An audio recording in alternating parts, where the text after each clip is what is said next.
দাজ্জাল একটি আরবি শব্দ। ইসলামী পরিভাষা অনুসারে কিয়ামতের পূর্বে আবির্ভূত হওয়া এক মহাপ্রতারকের নাম। কিয়ামতের সবচেয়ে বড় আলামতগুলোর একটি এটি। হাদিসে দাজ্জালকে কিয়ামতের সবচেয়ে ভয়ঙ্কর প্রতারক হিসেবে বর্ণনা করা হয়েছে। নবী সাল্লাল্লাহু আলাইহি ওয়াসাল্লাম বলেছেন, তার ক্ষমতা এত ব্যাপক হবে যে মৃতকেও জীবিত প্রদর্শন করতে পারবে। আকাশে বর্ষণ এবং মাটির ভিতরের সম্পদ বের করার মতো অলৌকিক ক্ষমতা দেখাবে। তার হাতে সত্য মিথ্যার সীমানা মিলিয়ে মানুষের ঈমান পরীক্ষা হবে। দুর্বল ঈমানের মানুষ তার অলৌকিক কাণ্ড দেখে বিভ্রান্ত হয়ে তার প্রতি আকৃষ্ট হবে, আর যারা আল্লাহর প্রতি দৃঢ় বিশ্বাস রাখবে তারা সতর্ক থাকবে। হাদিসে উল্লেখ আছে, দাজ্জাল 40 দিনের জন্য পৃথিবীতে থাকবে। তবে এই দিনগুলো স্বাভাবিক দিনের মতো হবে না। প্রথম দিন হবে 1 বছরের সমান, দ্বিতীয় দিন হবে 1 মাসের সমান, তৃতীয় দিন হবে 1 সপ্তাহের সমান, আর বাকি দিনগুলো হবে স্বাভাবিক দিনের মতো। এই সময়ের মধ্যে সে পৃথিবীর এক প্রান্ত থেকে আরেক প্রান্ত ছুটে যাবে এবং মানুষের সব কর্মকাণ্ড দেখতে পারবে। সে নিজের সাথে আগুন ও পানি নিয়ে ঘুরবে, নিজেকে খোদা দাবি করবে।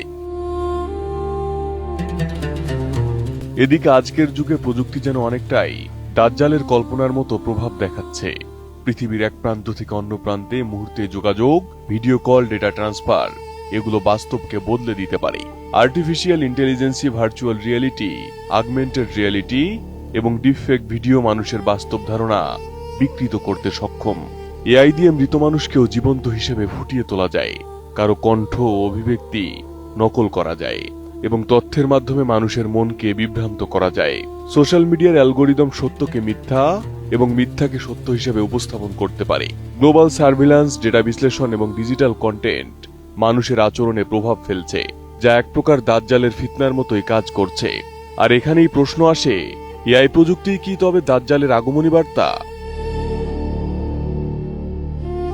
বাস্তবে এআই কেবল একটি প্রযুক্তি, তবে সরাসরি এটাকে দাজ্জালের আগমনী বার্তা বলার সুযোগ নেই। কারণ বর্তমান পৃথিবী যত অগ্রসর হচ্ছে, প্রযুক্তিও তত উন্নত হচ্ছে। প্রযুক্তির যেমন খারাপ দিক আছে, তেমনি এই প্রযুক্তিকে কাজে লাগিয়েও ভালো ভালো কাজ করা যায়। তবে অনেক ইসলামী বিশেষজ্ঞরা মনে করেন, বর্তমান প্রযুক্তি ভবিষ্যতে দাজ্জালের সহায়ক হবে, কারণ এটি তথ্য, বাস্তব ও বিভ্রান্তি প্রদর্শনের মাধ্যমে মানুষের মন প্রভাবিত করতে সক্ষম। কোরআন ও হাদিসের নির্দেশনা অনুসারে দাজ্জালের ফিতনা থেকে রক্ষা পাওয়ার প্রধান উপায় হল দৃঢ় ঈমান, আল্লাহর প্রতি ভরসা এবং নিয়মিত ইবাদত।